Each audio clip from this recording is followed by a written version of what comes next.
Tom Clark's Main Event is a Boink Studios production. And now, on with the show. This is Daddy's show. Step off.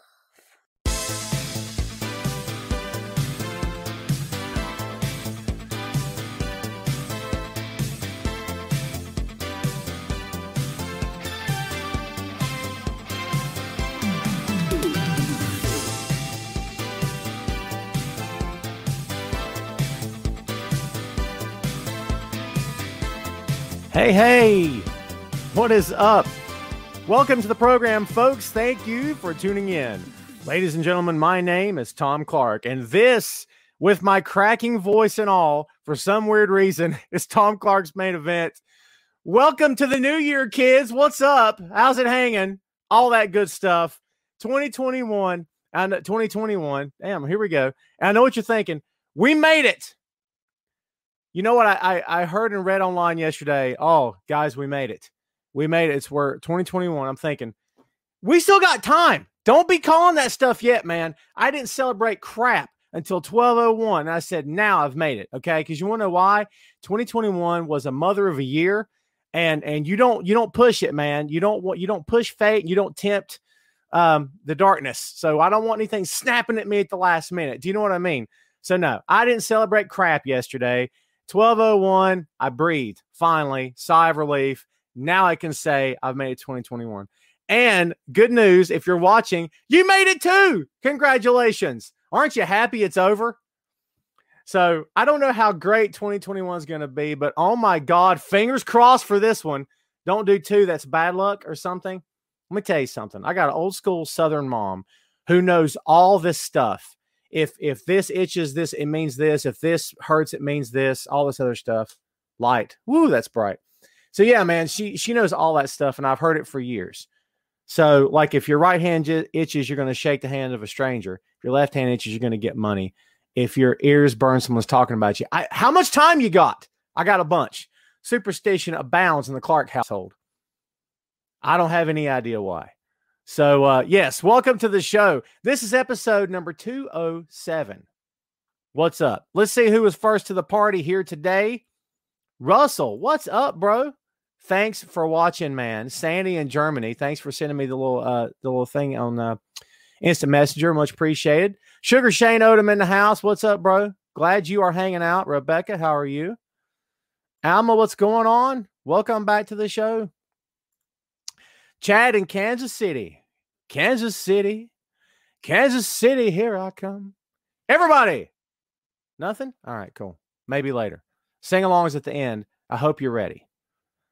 So, Marie, how are you? Welcome to the show. Happy New Year to you as well. Barry, what's up? Victor, what's going on? Alma's got freezing rain and snow. Alma can have it. I'm not interested. Keep it. Don't want it. Carlos Martinez, what's going on? We're only going to say hello for a couple of seconds here more, and then we're going to get on with the show because we got a guest. Actually, we got two guests. Bonus episode. That's right, man. We've got two special guests here today, and we're going to get to it here in like 2 seconds. Eric, what's up? There you go, man. It says, hey, but I hope you have a great New Year's. I'm enjoying my family today. There you go. That's how you do it, man. Thank you, Timothy. Appreciate that. Brendan, what's going on? Let's see. Mark says, this is my WWE goal. I hope that they do this year. I'll make AJ Styles champion to elevate. Oh, man, you're hitting me with some major details right off the bat. We're going to get to some news later on in this podcast. But first, let's bring on our guest from the Untitled Wrestling Podcast. You know this man. He has hung out with us before. Please welcome Troy Grant and also his comrade and ours from the Untitled Wrestling Podcast, James Luft. Welcome, gentlemen, to the main event. Hello. Merry New Year. Happy New Year. How you doing, man? Doing good, man. How are you guys today? Very well, thank you. Yeah, good. Very awesome. good. Refreshed, actually, considering it was New Year's celebrations yesterday. It was a rather subdued affair, considering circumstances and in comparison to previous years. So, yeah, I think this is the first New Year's I've woken up feeling pretty fresh, so I'm all right. And with no major headache, and you can walk straight and all that good stuff. So that's exactly good. All that, yeah. My wife had to work today, and my son spent the night at a friend's house in the neighborhood. So it was just me in my office watching some wrestling and watching it turn 12:01. So there you go. Yeah, man. So, Nice. Nothing major. Mhm. I wanted to have you guys on today, and of course, thank you for coming on. And kids, say hello to the guests. Make them feel welcome. James, you've never hung out with us here before, but we got the main event. The main event here is a family, and I'm sure you guys have the same situation with the Untitled Wrestling Podcast. And listen, kids, if you don't know about the UWP, well, now you know. So you need to check it out. We'll get you guys some plugs in during the show here and as we go off the air today. So let's see. Someone's telling me no volume and able to hear you. I can hear everyone. So I there can you hear go. you. Yeah. Will, it's your fault. It's all your fault, Will. You have bad tech, Will. Shame on you, Will. If you can't hear me, it doesn't matter, right? So Cindy says, hello, boys. Hello. Hello. Jamel says, hey, guest. Well, there you go. That's what you got. So, hey, viewer. So let's go ahead and get to the meat of this. And we're all smiles, and we should be. As I said at the intro, man, 2021 sucked. For a lot more reasons than just the COVID situation. We lost some great people last year, and we lost one the day after Christmas, which was worse. Mr. Brodie Lee, we know, formerly Luke Harper in WWE, and most recently the leader of the Dark Order. I want to get your guys' take on this. And James, let's start with you, man. Okay. What's been your like experience with Harper / Lee? Did you follow the guy? Were you a fan? I mean, what did you like his work, that kind of thing? And what's your thoughts coming off of what recently has happened over this past weekend? Well, yeah, I loved his work. I was familiar with him like before he got signed to WWE. So like his work in Shikara and Ring of Honor, and obviously followed him throughout his career.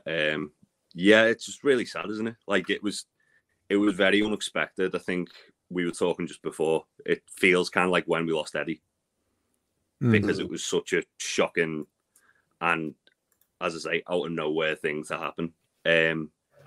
But I think AEW did a really good job of kind of like memorializing him on the show this week. WWE put something out last night as well, which was really nice. And it feels like there's like just a real sense of camaraderie amongst like the entire wrestling community. Like you're seeing WWE guys retweeting AEW guys and vice versa. And it doesn't feel like there's as much like tribalism in wrestling anymore, which is quite a nice thing. Yeah. I agree with that. And I know it's an odd comparison, but it what you were describing kind of sound like the immediate feeling in this country after 9/11, where it was, we all band together, we all get past our differences, let's focus on the bigger picture. I mean, fast forward X number of years later, and it's every man for himself again, unfortunately, and for a lot of people, right? But yeah, I like the way you put that. It's that sense of community versus one company over another.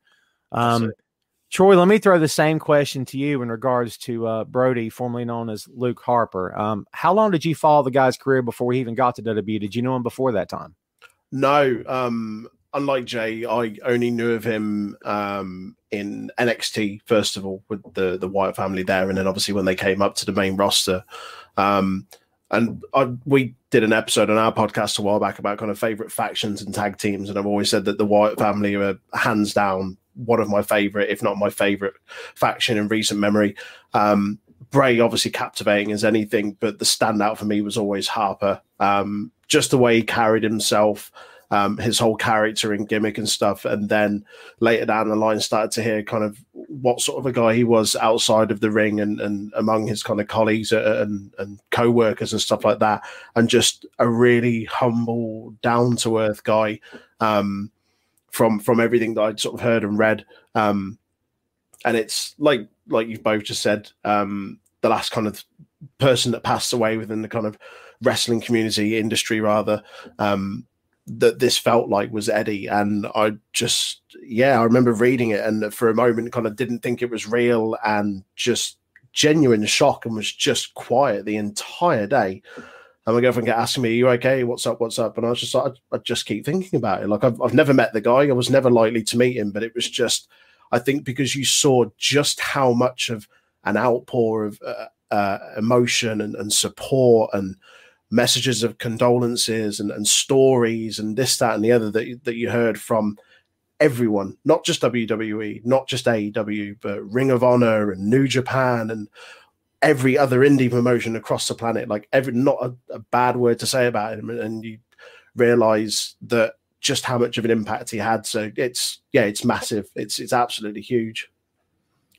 Yeah, it's what a special guy, man. And I think almost from the jump, from the minute he got to NXT, and especially when the Wyatt family debuted on the main roster on Raw, I think everybody, because it didn't take long, saw the way he moved and the way, not just his look, but the way he moved, the way he worked, and said, okay, wow. I mean, like, he was pegged very early as one of those guys that, like, keep your eye on this guy. He's going to go places because, you know, we always talk as fans about, you know, guys like Samoa Joe. How does he get up off the mat? How does he move like that? And you know, Keith Lee and guys like that who are just, how does he do that? Dijakovic is another one, but Brodie never. I mean, Brodie did work like a big man, but he didn't have to. Like, and I don't know if I'd put Brodie King in the same comparison, because Brodie King does a lot of lucha stuff, amazing for the guy that size. But you know, Brodie Lee was some of his moveset was off-putting because you didn't expect a guy that size. I mean, of course, they're going to inflate the height and the weight because that's what they do in the business. But I think he was a legit 6'5", maybe 6'6". Easily. For sake of TV, he's 7 foot and 300 pounds, but really he's 6'5" and 270, right? So I remember them billing Barry Windham for years at 250 pounds, and I thought, come on, man. Like, who are you kidding? Yeah, right. I'm talking about like back when Barry was as thin as Kendall, and Barry's like a straight up and down. I'm like, he's 200 if he's 215, maybe. You know what I mean? Wet through. Yeah. You know, I was telling you guys before we went on mic today that I did an episode of the 6M podcast. New episodes drop every Tuesday, kids. Shameless plug time. There you go. And last night we covered the Wyatt family, and one of the things we talked about was how I don't know if the Wyatt family would have worked without Harper and Rowan in the mix. That Bray still would have been awesome, and had it been any two other guys, it probably would have been okay. But if for nothing else, Luke Harper / Brodie Lee, those eyes, man, that expression, I mean, I got cold chills right now thinking about just when he puts his face in the camera during those first promos for the Wyatt family. You're like, oh my God. Like, who's this guy? Yeah. So Jay, I'll ask you, how important is it that he had such a presence? He wasn't just a stereotypical big guy throwing the big leg drop and the big boot, but he had that aura around him from the jump.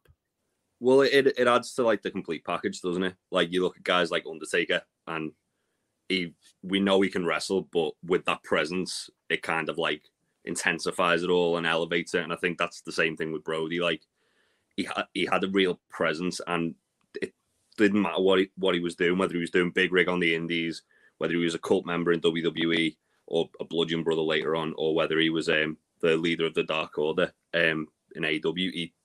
Everything he kind of like had like a really imposing presence to him, and it really added to everything he did. And as you say about his eyes, like that's the perfect like sum up as well. Like he looked like an absolute lunatic, like with some of the stuff he was doing, and but he could convey like pretty much anything like in the ring. It was really, really, really underrated guy. He didn't have to say much either. It's not like he was frequent on the microphone getting stuff across. I mean, granted, for the majority of the time in the Wyatt family, Bray did all of the talking. But even kind of when he wasn't as associated and he went off on that kind of singles run briefly and won the IC title, didn't need to say much. But just his emotion, just his eyes, we said that already, conveyed so much and got so much across. Yeah, it really did. And the combination of he and Rowan together, and I don't know how much... I don't think Eric gets enough credit. He wasn't the talker that Brodie was. At least we don't think he was, because he didn't really get much of a chance to talk ever.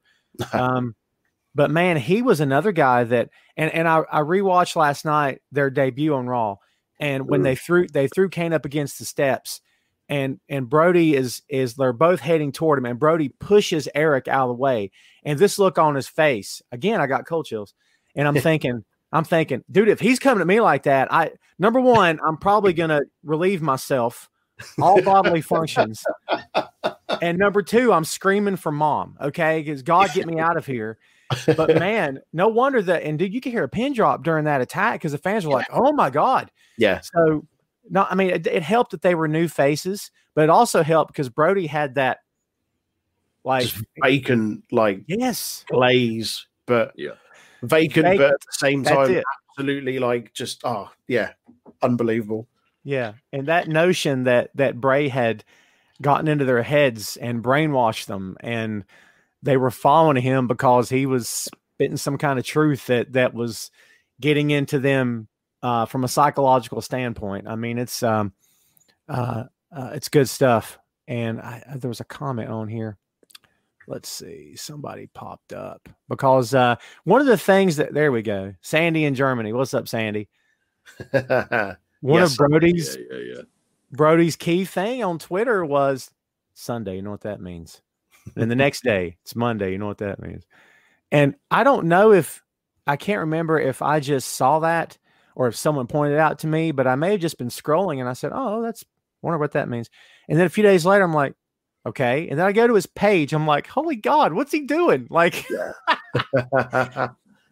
and I showed that to people and they're like, what's that mean? I'm like, I don't know, but it's awesome. Cause like just dark, mysterious kind of thing. Didn't it come off the back of, I'm sure, Jay, you were explaining this to me today because I asked and I was like, why is everyone saying it? I've not heard it before. The only thing I knew and associated him with the stuff he'd said like on social media is when he always used to put stuff to Larry. And I was like, well, who's Larry? And I think Larry was one of the trainers. Larry Heck, one of the trainers in WWE, said he needs to explain his social media better. So on Instagram, he'd address everything to Larry. That's nice. That I think it just added another dimension to him. And on the flip side of this whole conversation is the fact that we know he was a family man, has 2 sons, or does he have 2 sons and a daughter? I want to say he has 2 sons. 2 sons. Brodie and Nolan. Brodie and Nolan, that's right. So Rebecca's asking us right now, do you think they will keep the Dark Order and maybe Eric Redbeard Rowan, the new leader? Let me jump in real quick, Rebecca. In my opinion, you turn them face and you do it right now. And you feud them with the inner circle, and that's how you roll with it. And to me, it makes the most sense. I don't put anybody in charge. I just let them function as a group and let them run it as a collective. I think it's too soon. What do you guys think about that? Too soon, in my opinion. Yeah. I would say, like you say, Brodie did such a good job of establishing them when you consider a year ago they were a laughing stock, and you go back to the whole fake punches thing, and they were a laughing stock. And to look where they are now, and I know we were talking about it the other day, myself, Jay, and a couple of the other guys on the podcast, is that a year ago, I couldn't name you one member of the Dark Order. Now everyone knows each other's names, and a huge part of that is due to the work and efforts that Brodie has put in.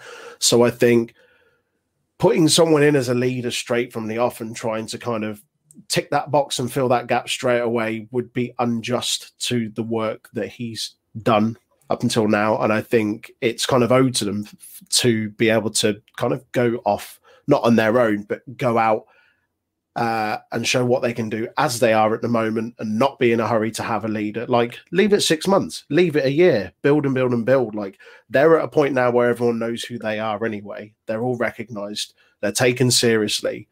So don't be in a hurry to fill that gap, in my opinion. Yeah. What do you think, Jay?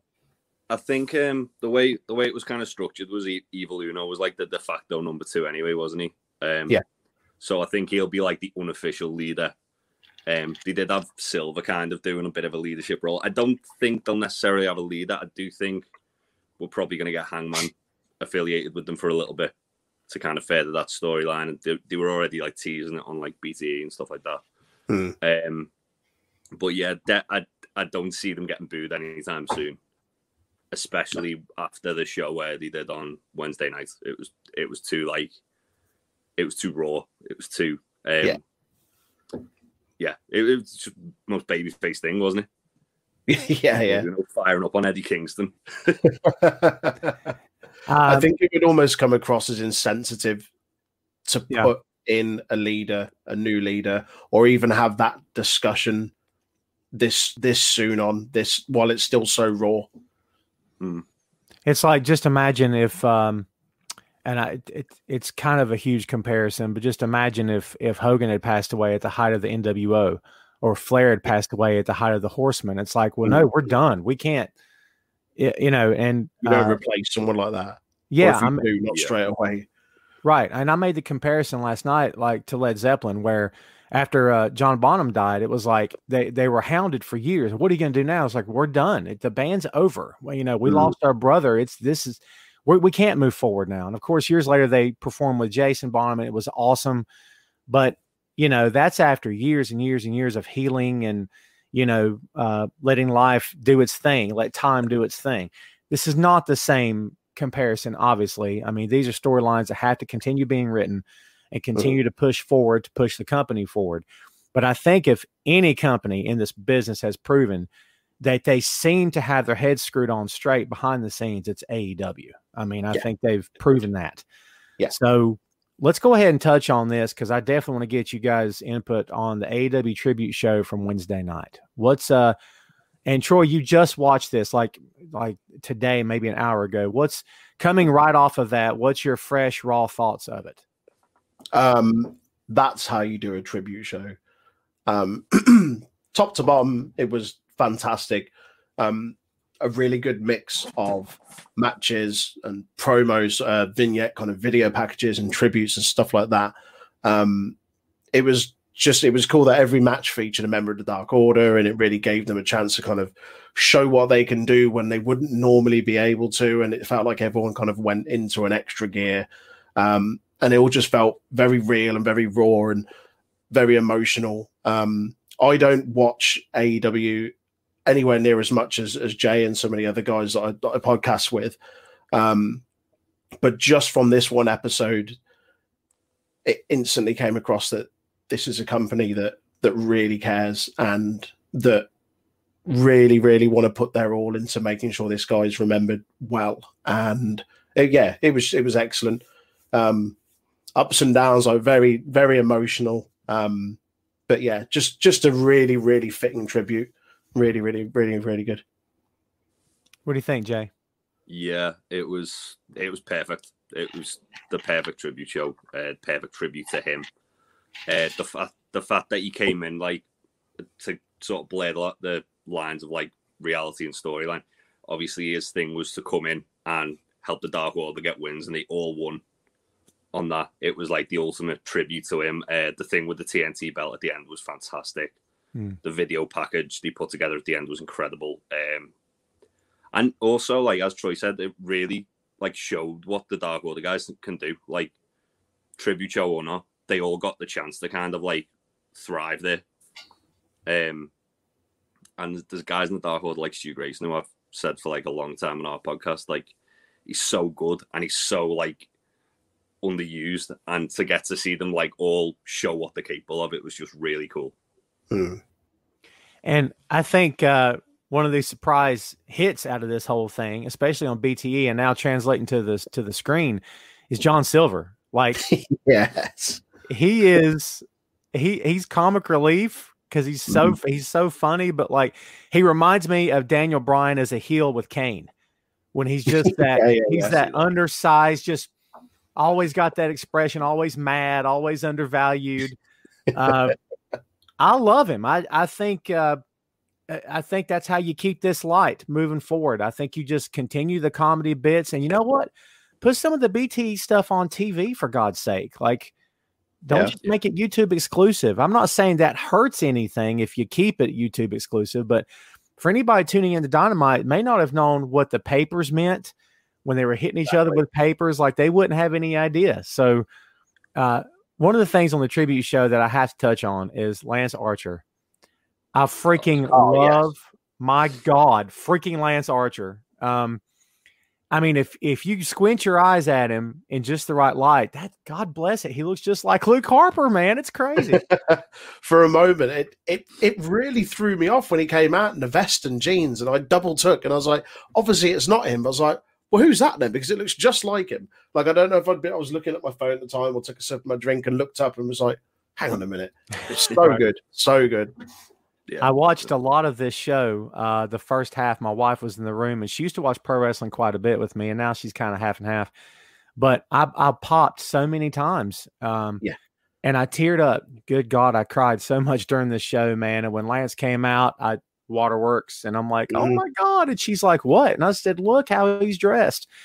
I mean, I don't think the fact that these guys have relationships behind the scenes, they travel the roads together, believe me when I tell you, as somebody who works in a pro wrestling company, have been in locker rooms for years, there is a brotherhood there. And it's the Gallows and Anderson joke about the good brother thing. Everybody's brother. And it just happens. It becomes part of your vernacular. You don't even know you're doing it half the time, but I don't know that I call anyone brother in real life as much as I do when I'm talking to wrestlers, because it's just so ingrained in you. But man, look at a guy like Lance Archer, who, much like Brodie, in my opinion, was undervalued for a long time.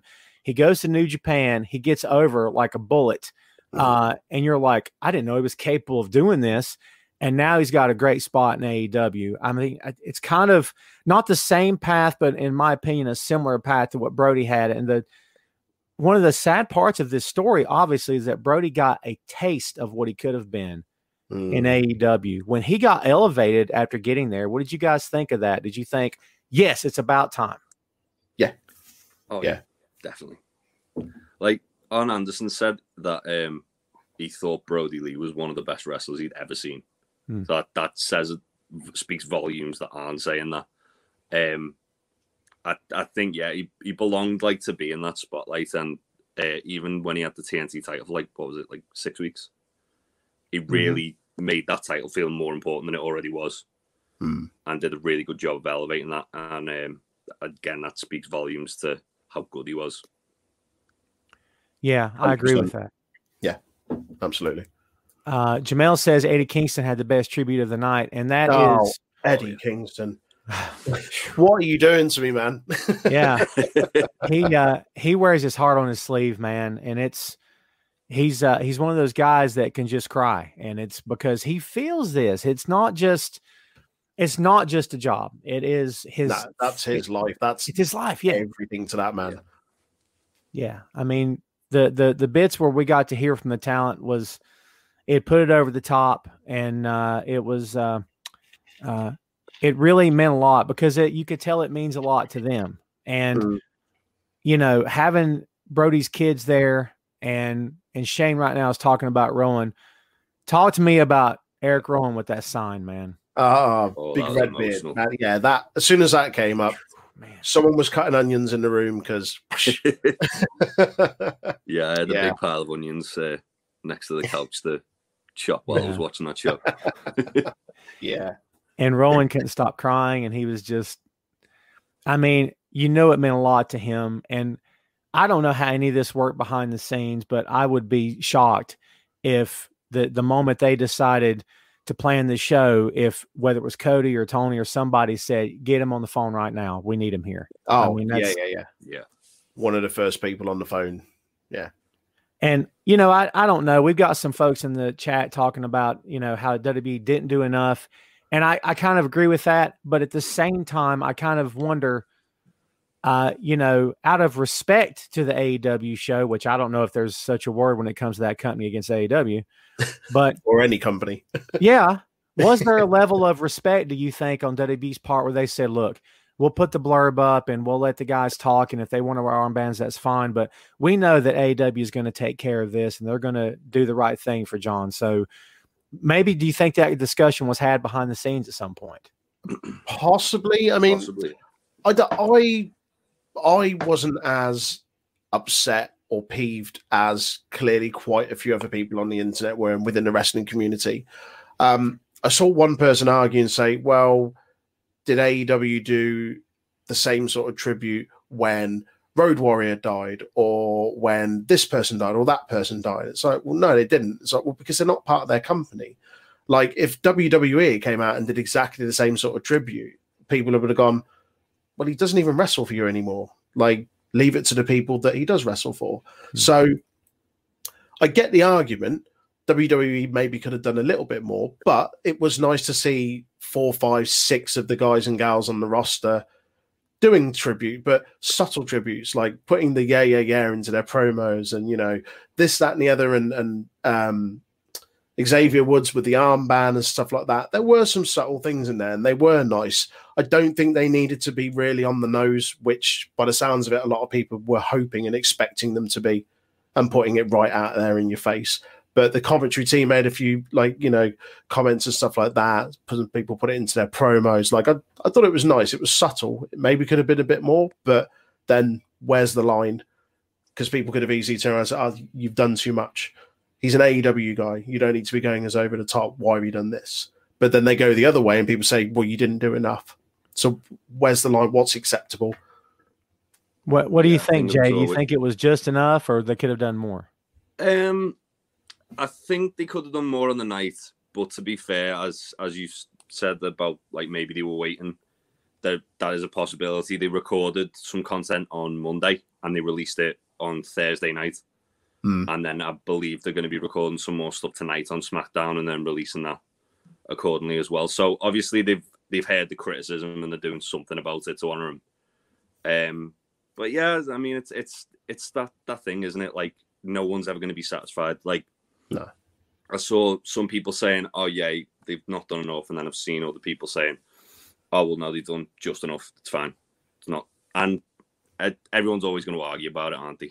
That no one's ever going to be, like, 100% happy about it. I think that all the tributes all together have been really nice. As I say, it feels like everyone's kind of, like, coming together as opposed to, like, fighting each other for once. Yeah. So that's always good. Brian with an interesting take. He says, I wouldn't be surprised if WWE and AEW talked about it. Hey, look, there's a lot of people in those companies backstage who are never on camera. I mean, it could have, and I'm just postulating, I don't know either. But there's conversations somewhere that have happened, sure. It could have been Road Dogg texting Dean Malenko, or it could have been anything. Exactly. Where it was like, hey, man, we're going to do something. I'm just giving you a heads up. And it's like, okay, I'll let everybody know, that kind of thing. So, yeah. I mean, we always like to, and we just talked about the brotherhood that exists and the sisterhood that exists in the business. But, you know, just because they're producers backstage, they're still part of the family. So they were feeling this too. So I wouldn't be surprised. I mean, it could have been something as simple as an email or a quick phone call. Now, do we think Tony called Vince? No. But the beauty of this stuff is that we don't really know. And I like that element of mystery about this, because everybody's trying to be first to the punch on, well, guess what I know? And I'm like, nah, guess what you think you know. There's a big difference. Yeah. You know what I mean? So I do think it was a nice touch with, go ahead. Yeah. There isn't much illusion left in wrestling anymore. And where you can recoup some of that and where you can still keep some of it is what keeps you kind of intrigued and still watching. And we don't know what's been said backstage. We don't know what phone calls are made, but it's probably for the best that we don't, and just accept it as it is and just enjoy it for what it is. Yeah. And just imagine if the roles were a little reversed, so to speak, and someone were trying to pry into your family about a passing of someone in your family and try, well, how did it happen? Whatever. And you're like, dude, this is none of your business. And what do you care how we found out and who's doing what for them? This is our family. So, I mean, it's a bit different because they allow us into their world and they allow us to become part of it. And that's great. But at the end of the day, they're just real people struggling and suffering and feeling this like everybody else is. So I do think it was a nice touch that they, like Jay mentioned about putting the Dark Order over in every match. I thought that was cool. Let me get your guys' take on Brodie being in the front row with that mask on. That kid, I mean, wow. Putting a smile on that kid's face. MJF, heel to the death. Okay. Yeah. Oh, Heel to the end. Even on Twitter And afterwards. even on like, "F that Twitter, kid." he said, F that kid. And I'm like, yes. Even Jericho got on it at one point with commentary. The camera panned round to him, and they were just like, "Oh, he's still holding the kendo stick." And Jericho's like, "Oh, I think it's got some of MJF's hair on it." He's just like, "That kid's a bad seed already." And to be fair, like they could feasibly put him as like leader of the Dark Order. Yeah, I mean, that's right, isn't it? He supposedly signed a contract already, Yeah. and if he's determined to do this for a living, and I'm gonna tell you something, and you guys know this, you've been young men before. If you're determined to do something, there's not much going to be able to stop you. So if this kid is determined to be in the business, they can educate him all day and say, "Oh, son, you need to go to college." And listen, if he's determined, I mean, life can happen and can change his mind at any moment. But if he stays the course, I mean, he's what? How old did they say he was now? 8. How 8?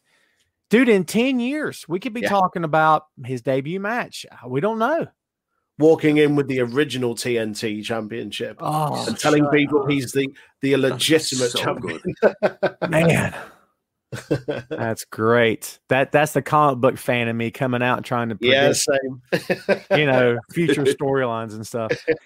I want to touch on this too, and we could talk about the tribute show all day because it was fantastic.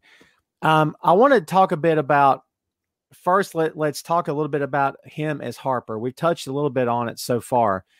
But in terms of his work as Harper, that's where I don't want to say cut his teeth, but that's where he got over on a national platform. He had a moment of after the Wyatt family thing fell through and he was turning face and Randy got involved and you're like, they're going to do something with Harper. Wow. And then they did nothing with Harper. And you're like, what? Oh. I mean, we're armchair booking here, guys, but what could have been for Luke Harper had the things played out differently in WWE? Jay, you want to go on this one? Yeah, I think he would have been kind of like the role we sort of see like someone like Timothy Thatcher in NXT and now, where he's around like the top of the card. He's feuding with top guys. He never quite gets it. Like he'd be quite like a good like big guy sort of foil for a babyface champion to face. Incredible threat. Similar to how he was like when he was first brought into AEW. He was like just a credible threat to like guys like Cody and Moxley. So yeah, I could see that. I mean, as we've said already, he was such a good wrestler. Like, and for a big guy especially, he moved so quick. He could have just as easily been a big baby face as well. But same question for you, Troy. Yeah, I agree. In AEW, I've definitely seen him as a world champion. In WWE, I don't know because we see how big guys get treated. Like, oh, he's a big guy and he's athletic. No, ground him. And so I'm not sure we would have really gotten to see a true potential. But I agree with Jay having him as that constant threat to the guy at the top. Not necessarily being the guy at the top or ever making it, but always being there and being that kind of thorn in the side and causing issues. That or just being like a solid upper mid card, like a long reign with that IC championship when he won it off Ziggler. But yeah, I'd have loved to have seen him, get a real push and to really flesh him out a bit as a character, because we know, obviously, seeing his work in AEW, how charismatic and good at talking and stuff he was. And we didn't necessarily see that as Luke Harper in WWE because Bray was the mouthpiece there. But there were moments, like you said, where there was that whole feud of Randy and they're like, are they going to turn him? Are they going to do this? And a lot of people were kind of clinging on to that and we never quite got it. And I think that would have been really, really awesome to see. James, I didn't mean to cut you off, man. That's all right. So let me throw it back to you on this. Could you have envisioned Luke Harper as, if they weren't willing to do WWE Championship, what if they had continued with him? What about Universal Champion? Would that have been something that would have fit him? Possibly. Could he have gotten to that level? To be honest, when Troy was talking then, one thing that kind of sprung to my mind was possibly go back to NXT and win that. because Be the big monster heel down there. Yeah, because they are more kind of like open to different like styles as champion, whereas like WWE, they have like kind of like a set like thing in mind for each like world champion of what they want. NXT, look at like their like sort of Hall of Champions. They've got so many different like styles and different like wrestlers. So that I could see him like possibly going back to NXT. I know when he had that match with Dijakovic on Worlds Collide too. Oh gosh, yeah. There was like talk. Oh my god, bring it back to NXT, and whether he had that conversation as well, maybe. So I would have been very open to that. Mm. You know, we've been hearing since we're kids. If you've watched that as long as I have, and you may have, we've been hearing for years and years and years. Vince loves the big guys. He loves them. They're what he wants. That's if you got to be 6'6" and 300. Oh my God, he'll love you. But then you look at Brodie and you're like, really? Because he wasn't. And I'm not going to mention names because I don't want to diss anybody. But he wasn't a typical slow big man that they've put titles on before. This guy was athletic. He had the persona. He had the face. He had the mystique. He was extremely intelligent about how the business works and what. He knew how to get himself over. He knew how to get his opponents over in matches, knew how to work a match, knew how to call a match. But they did nothing. And I'm like, does he really love the big man, or it's as the wind blows for this guy? How did Brodie slip? Now, how do we even know the answer to this? But how does he slip through the cracks in terms of, well, hey, pal, this is what Vince really wants? Really? Come on. Well, there was that story that Vince wanted them to do a Southern accent in the Wyatt family, and because he's from New York, he was like, well, I can't do that. And definitely not. I mean, it's not like Vince McMahon to hold a grudge about something, is it? Never. So, what gives you that idea? Yeah. That's the only thing I could put it down to. I agree with that. And it's almost like, and you know, we hear stories like, and it's a comparison to Keith Lee. It's like, well, they sent Keith Lee back and they want him to work the main event style. And then we talked about it last week 2 weeks ago on the show, and people on the show were talking about, yeah, but didn't they already know what they had? And I'm like, yeah, they knew. Vince didn't know. So like, Vince doesn't watch NXT. Everyone knows exactly. that. And so did Vince even know that Brodie's from Rochester? Well, do you know what I mean? Mm-hmm. I mean, he just look at him. He's a big hillbilly, pal. All right. Yeah. I'm like, there's some kayfabe going on here, Vince. I don't know. It's real easy to mention Vince by his first name and think that we've got all the answers because we've all read and heard and seen other guys do that for years. But I just find it entertaining that what seems to be, and not now because he's gone, but at the time he was there. His peers, the fans, people around him, people in upper management say, this guy's got it. And they did nothing with him. It's mind-boggling to me. Really is. So he wasn't the first and unfortunately won't be the last. Yeah. Just of people just being misused or in some cases not used at all when you know just how capable they are. And it brings me to this, and I threw up the Brodie first, and now Harper versus Brodie. Talk about, you know, two really talented guys, two really great characters and personas, but, you know, Luke Harper is always just below the surface, simmering. He's the pot on the stove that's simmering. Brodie Lee's boiling over because he broke through. He's out. And it's, you know, it's that scene in The Hard Day's Night when they finally get out of the building. Ringo goes, "We're out," and they go running down the steps. I mean, Brodie got out, and he's like, now I can do this, and I can have fun, and I can laugh, and this is great. And man, it's like night and day with one character versus another, isn't it? Mm-hmm. Oh yeah.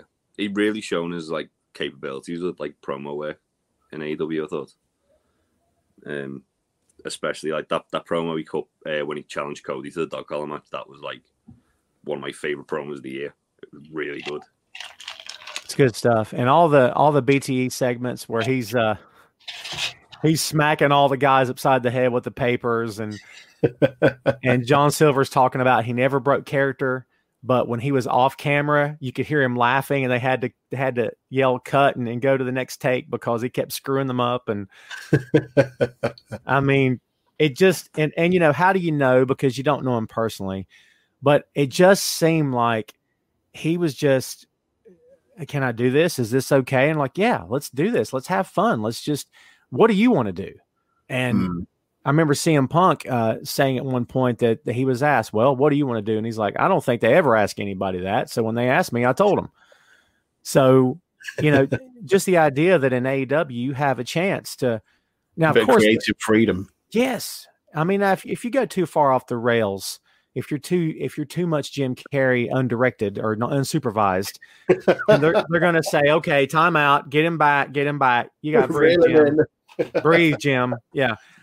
But I mean, there'll be limits to this, obviously, but man, it just, I would be shocked if anybody had their hands on Brodie in terms of creatively so much that he couldn't move. I mean, it just feels like he had fun. I mean, and I'm so glad he got to do that. Yeah. And I just wish it could have continued. Absolutely. What's for, I mean, and we've kind of already touched on this, but what do you think for Dark Order moving forward? Is this, I don't know how you ever kill this faction. I don't know if you can. I think they seem determined to carry on Brodie's legacy. If you could ask Brodie right now, Brodie would probably say, hey, do whatever you got to do. It's fine, you know? But what do you do with, like, let's say you're doing it right now, Jay. Okay. What do you do personally with the Dark Order moving forward? Do you let it simmer for a bit? Do you let it sit for a while and then come back to it? Or do you start making plans now? What do you do? I think I'd start making plans now. I think as we touched on earlier, like they're never going to get booed anytime soon, are they? They're baby faces now. They've turned them face. What I'd do with them though, I mean, you've got John Silver. He's like the kind of like the star of the group, isn't he? He's the one that like everyone's sort of like saying is really good. I guess give him a push. That being said, like I say this all the time on our AEW podcast. Like since probably last year, I've wanted to do Uno and Grayson to be tag champs. So give them the tag champs. That's just like purely selfish on my part, though.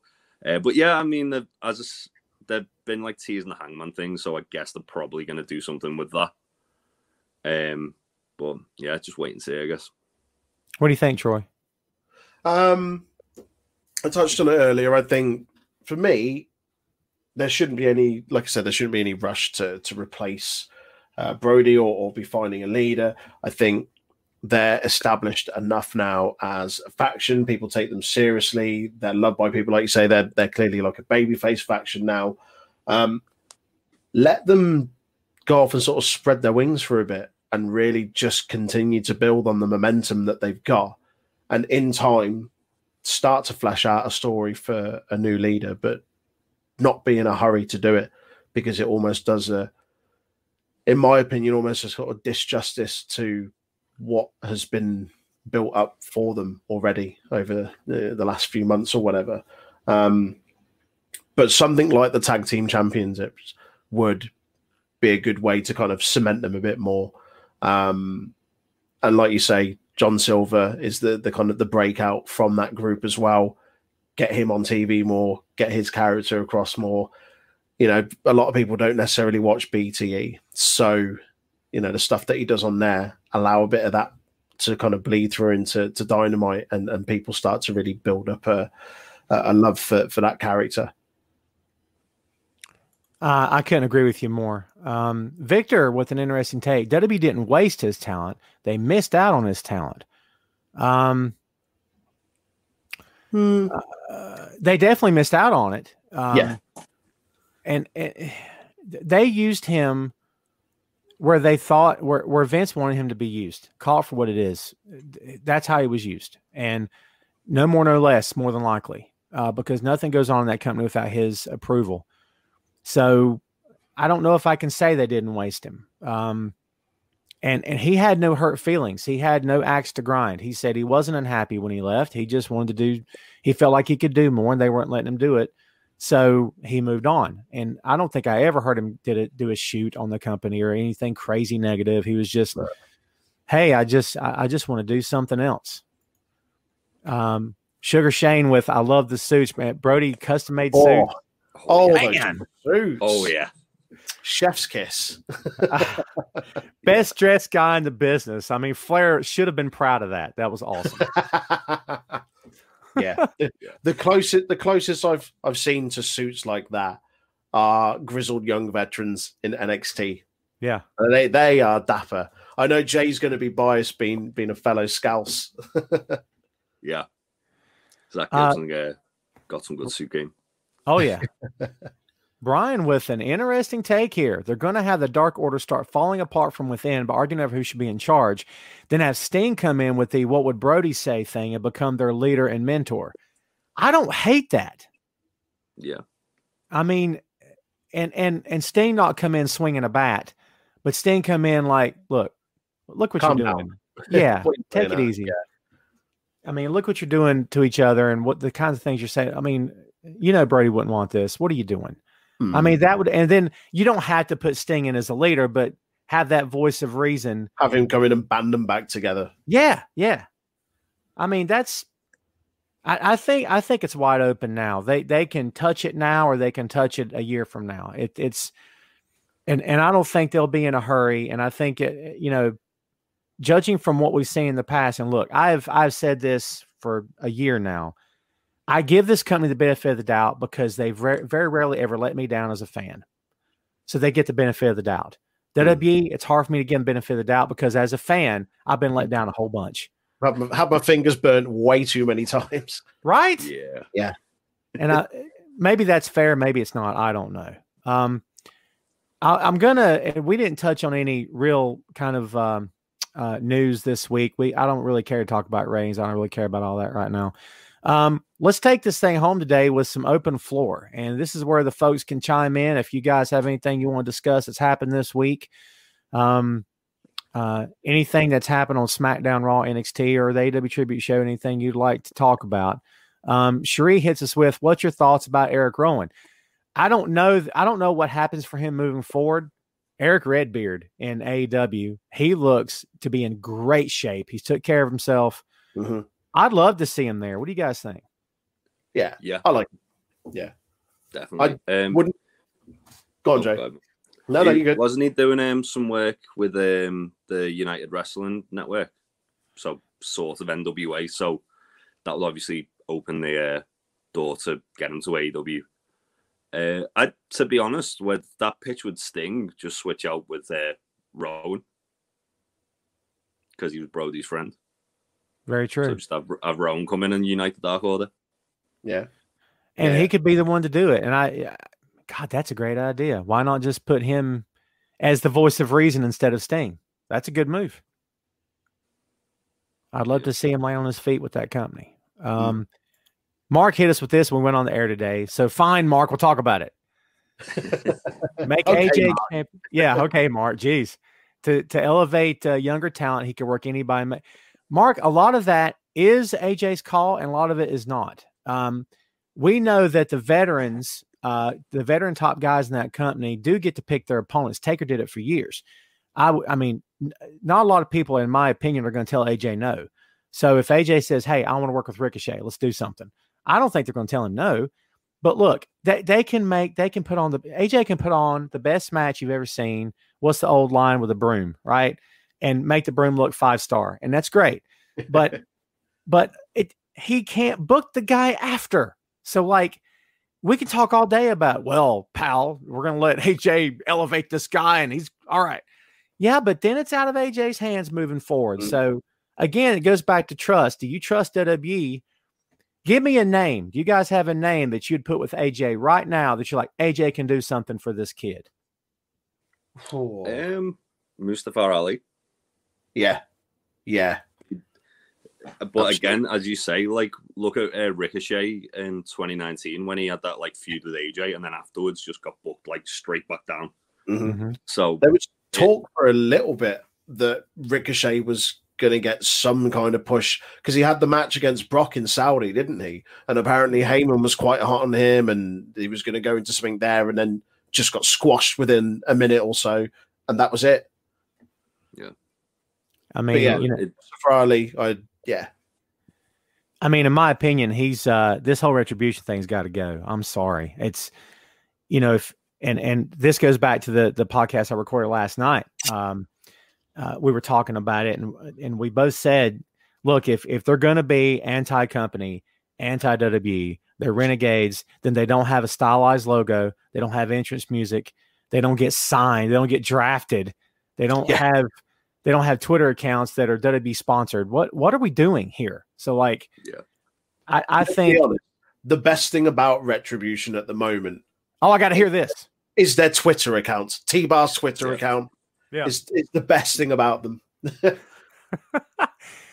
T-Bar, my God. I can't get past the names, man. I'm sorry. That's something else, isn't it?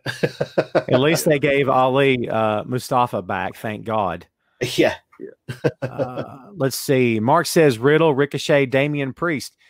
So I interviewed Priest when he was Punishment Martinez, and he's that the promos he cuts, that's him. Like he was straightforward, no bones.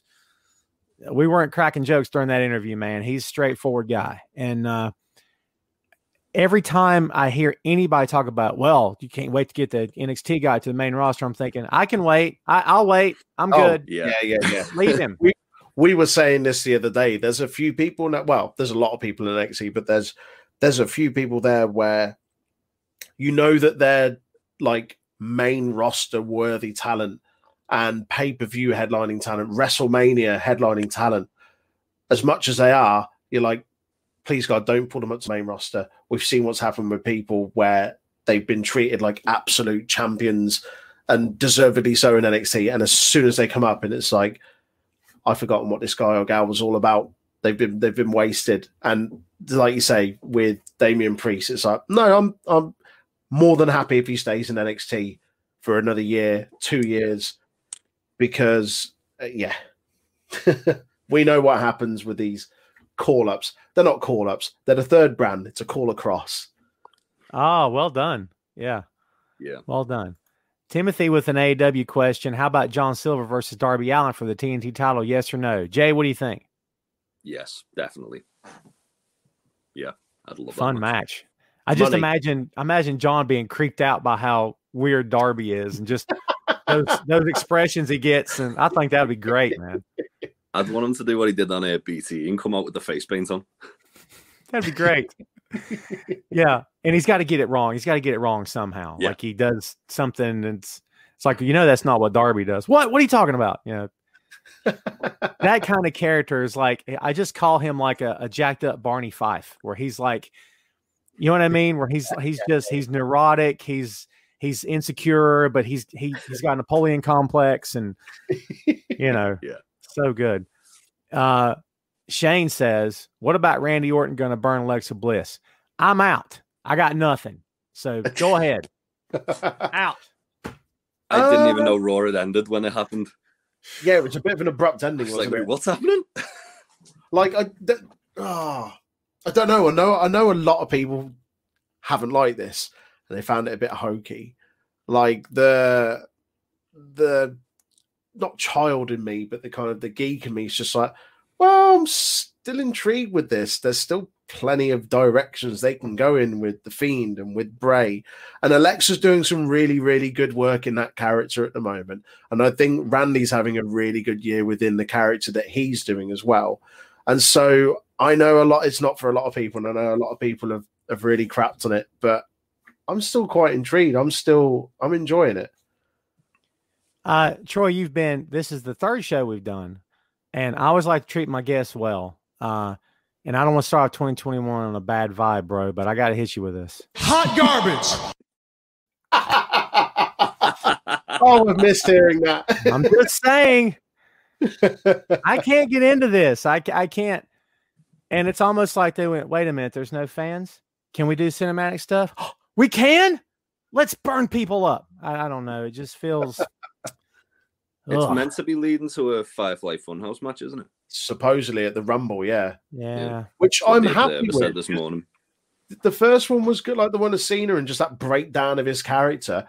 Let's have the same thing with Randy and call him out on all of his stuff over the last 15 years or whatever. If it leads to that, if it leads to another Firefly Funhouse match where we get an absolute character dissection of Randy, then I'm all for it. The only difference is Randy's coming back. Well, yeah. So it worked. The reason it worked so well with Cena was because he wasn't coming back. Yeah. You know, that's actually a good point, because like John can poke fun at himself, and he always does, and he's I love that about him. He can poke fun at himself because he knows that, you know, that's how you get over, and it's how you get the fans on your side to a certain extent, and it's smart, and he's a funny guy. But he could do all that and then go away. But whatever Randy does, he's coming back the next night. So will they go that far? I mean, that's a great point, dude. But I can envision them like the Randy in his original gear, and then he's the Randy in Evolution. He's Randy in a suit. You know, I mean, I guess I could see all that happening. They'll probably have the news reporter thing, won't they? Oh, gosh, yeah. Yeah. Let's see. How long before Charlotte and Asuka start falling apart? Soon, hopefully. Anytime now. Anytime now. Yesterday. Well, they started it last week, didn't they? Like, how insincere was Charlotte about everything? It's like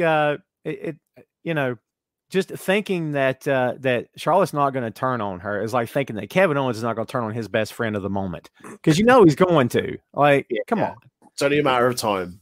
Yeah. So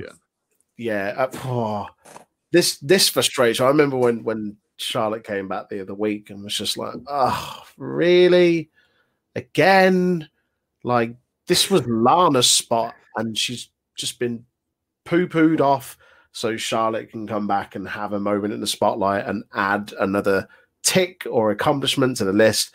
Like, Asuka's better than this. Asuka doesn't need to be stuck in the women's tag team division, which, no offense to any of the women on the roster in the division, but the women's tag team division is a joke.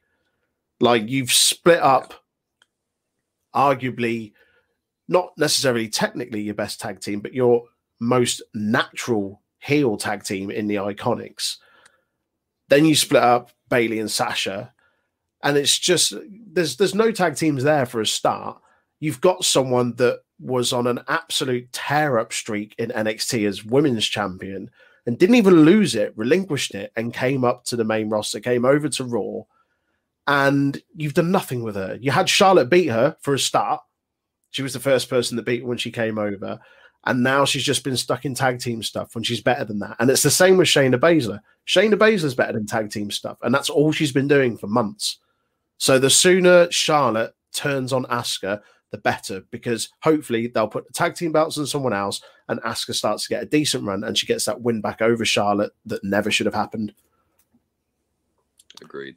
And they're both so good. Asuka is so good, and it's and look, we've heard conflicting stories over the years about what are they really making me do versus what am I going along with. So, are they just encouraging Asuka to turn the volume up, or are they telling her you're gonna have to turn the volume up? Because she's become a cartoon character, and I love her, but and I know she did some of this stuff before she ever got to that company. I get it, but it's just when she's yelling in Japanese and she's screaming and she's dancing, and I'm just like, I'm not in for this. I just if it feels like the Saturday morning WWF cartoon to me. That's what it feels like. Yeah.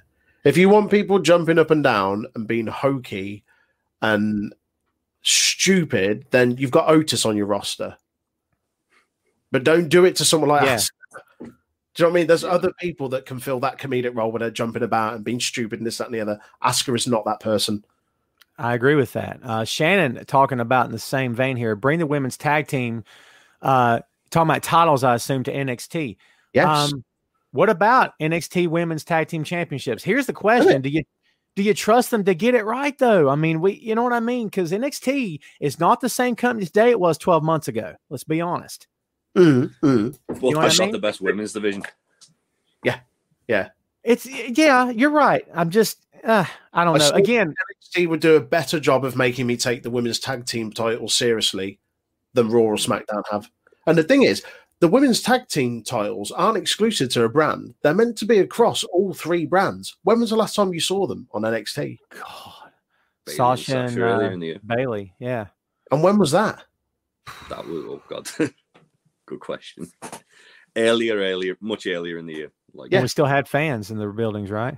Yeah. So the better part of a year ago was the last time they were seen on NXT. It's just, it's a joke. Like, I was excited. To Dakota Kai and Raquel Gonzalez. Yeah. They're already a team. They're already a good team. Yeah.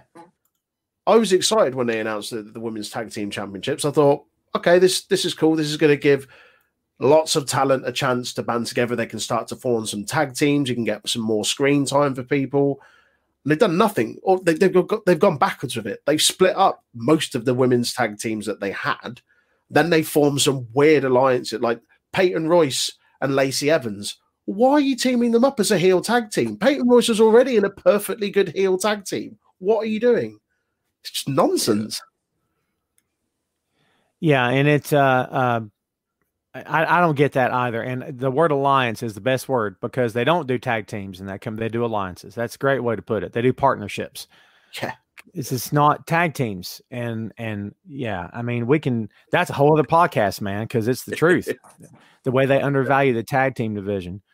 Brian, you've been hitting on all cylinders today, my friend. The women's division will get better again when Becky returns. I think it'd be a far sight better than if we were waiting on Charlotte to return to save it, because people are going to turn on her in 10 minutes. Yep. And when she goes on a streak of never losing a match again, people are never going to forget. And it'll be like, oh, we hate her. And I'm like, 6 months ago, you couldn't wait till she come back. Now you hate her because of the way she's being booked. So yeah. I think the problem is that they're reluctant to make any like new stars. They're relying too much on that. So yeah, it will be great when Becky comes back, but at the same time, that's another person who they could have been making a star that's going to be stifled because they brought back the big star. Yeah. And as you said, they've had 6 months where Charlotte's not been on TV. They were starting to build Lana, and then S-Spot literally just vanished to Charlotte. So it's gonna be the same situation until they realize, oh, we need to actually like build people here. That's the disappointing thing, is that yes, it will be exciting when Becky returns to TV. Becky's got star power and is over like Rover. But the fact that people are reliant on her coming back to save the women's division shows just how much of a bad job has been done in building up anyone else as part of that division. Mm-hmm. Yeah. And Becky is good. Becky's so good. I said this about Asuka, but Becky is... They miss her if for no other reason than because she will make other people better. Mm-hmm. Mm-hmm. And I think they're missing a veteran. I'm sure Asuka, whoever works with Asuka is loving it. Obviously, I wonder how much the language barrier gets in the way with Asuka at times, but with Becky, you don't have to worry about that. So it's like, I do think they're missing her. And I honestly, when Becky's career is done, hopefully not for quite a while, if you don't have Becky backstage running the women's division, you're out of your mind, because she's the one to do it, man. I mean, just from character to promo to in-ring work. I mean, I just think it's ticks all the boxes.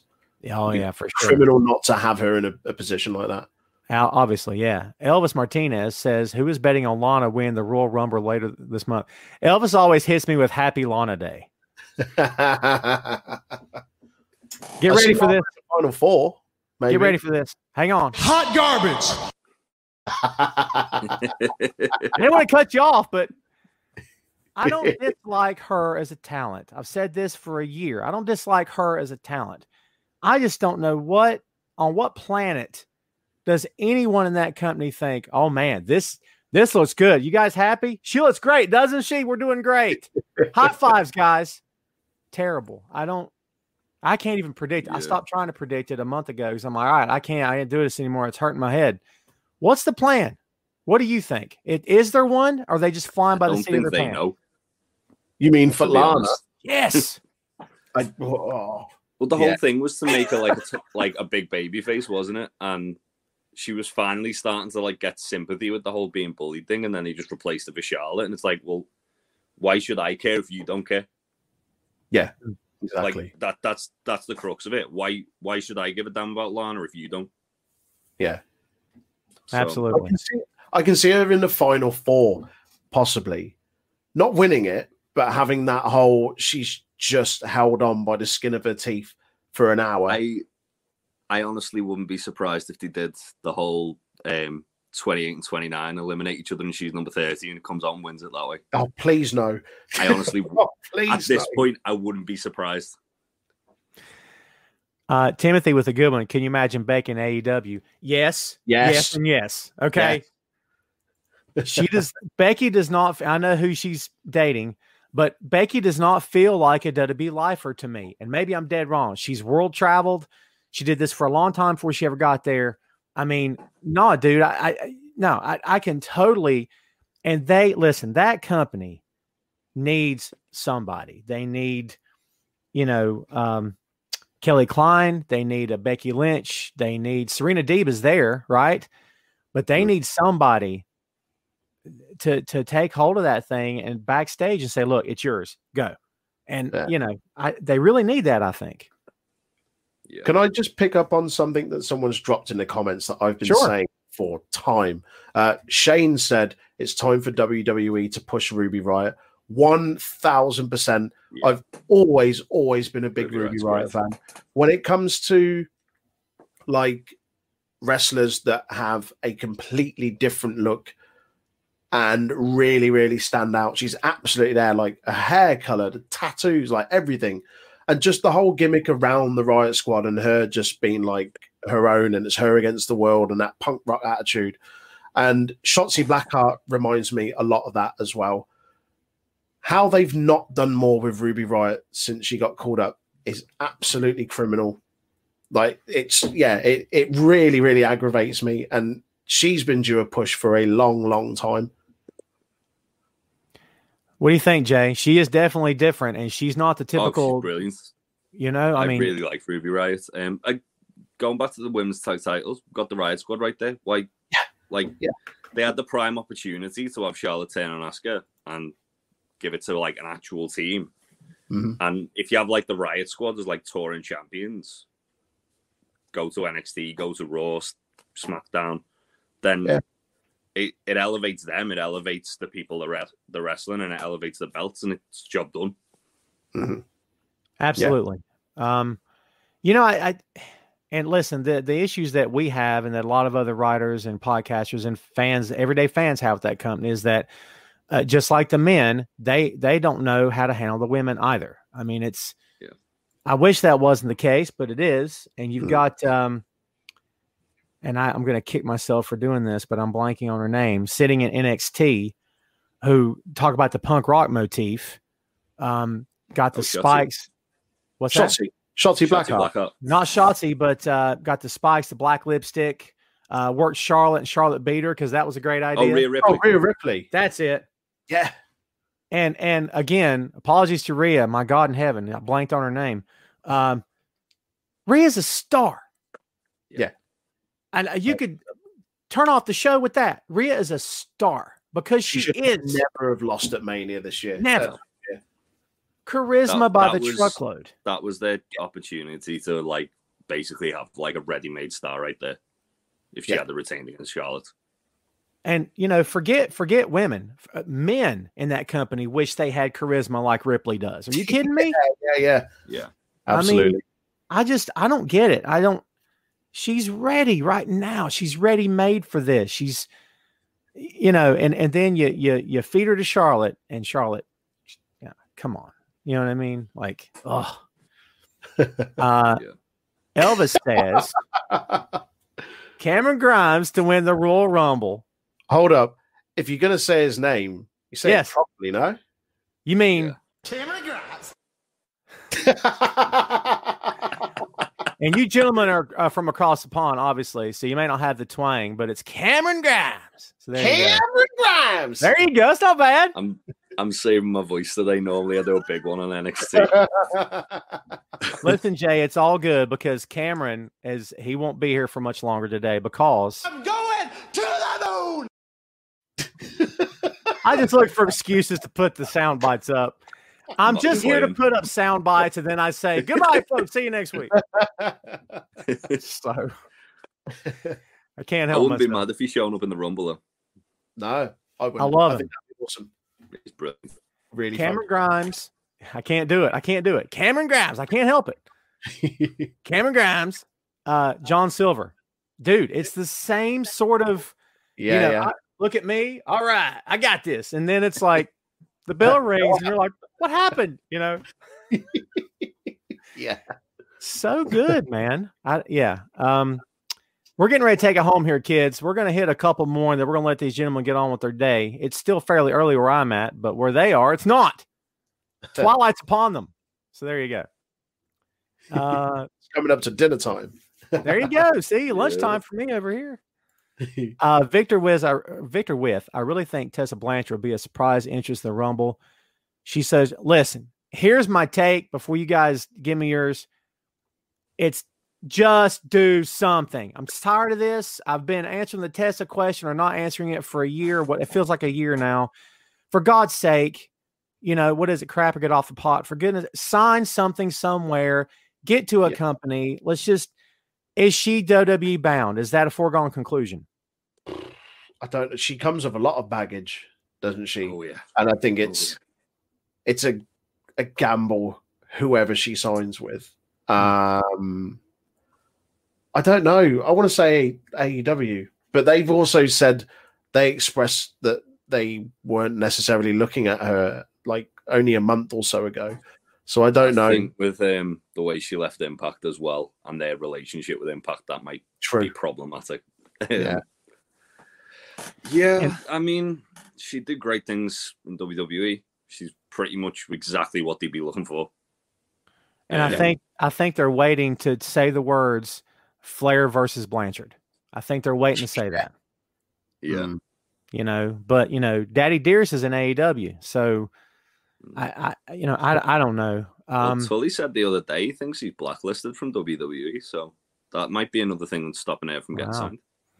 Well, listen, none of us were there, obviously, but all the women who came out and spoke up about specific incidents where they heard things she said overseas. I mean, for I am anyway. I'm sorry, but one woman saying it's one thing. A litany of women coming out and saying, no, this, trust me, I heard it. She's bad news. It's no smoke without fire. Right? Yeah. I mean, everybody deserves a second chance. My God. I mean, how many people wouldn't be in our lives right now if they didn't accept us for who we are? But there's a difference between that and, oh man, what a terrible thing to believe and to live and to say to somebody. I mean, I don't know, dude. I don't know how you come back from that. Yeah, well, the woman, she said that stuff too. Said they buried the hatchet, didn't she? Which at least he's apologized, I guess, but he still shouldn't have said it in the first place. Right. Yeah. So it's kind of like same thing, isn't it?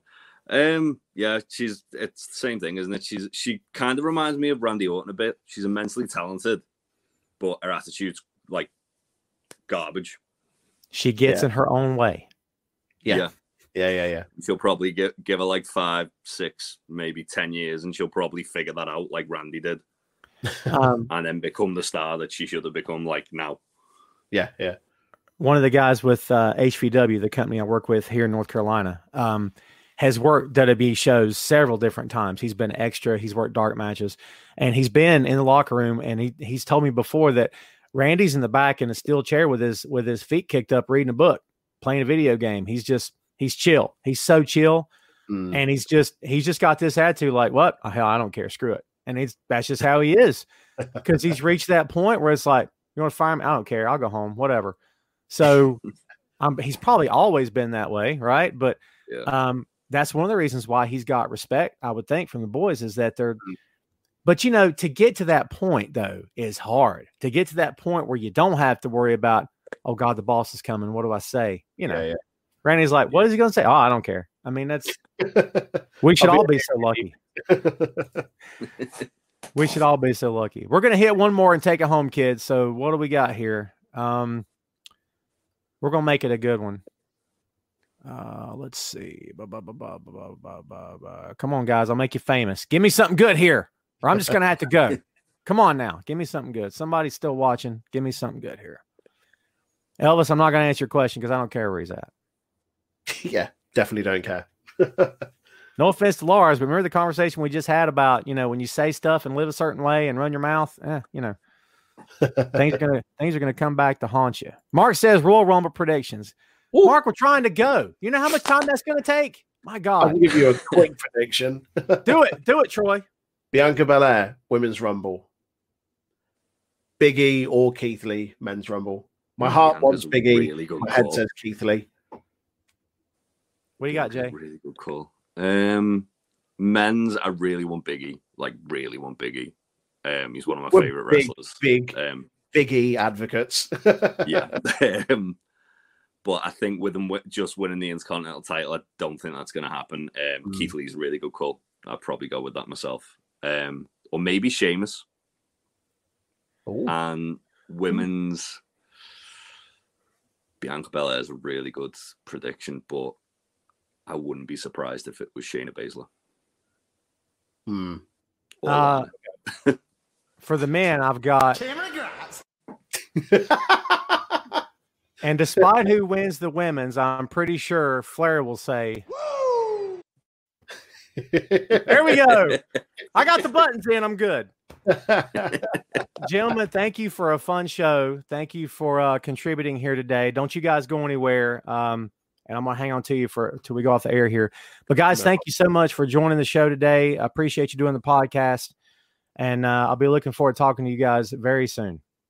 Thank you. Just having us. All the best. Yes, sir. Kids, we're going to take it home here. We want to thank everybody for watching. As always, we try to keep it up tempo. We had a lot of serious stuff to talk about here today. We hope you've enjoyed the show. Apologies for not getting to everyone's comment. We'll be back hopefully to a regular schedule as of next Friday.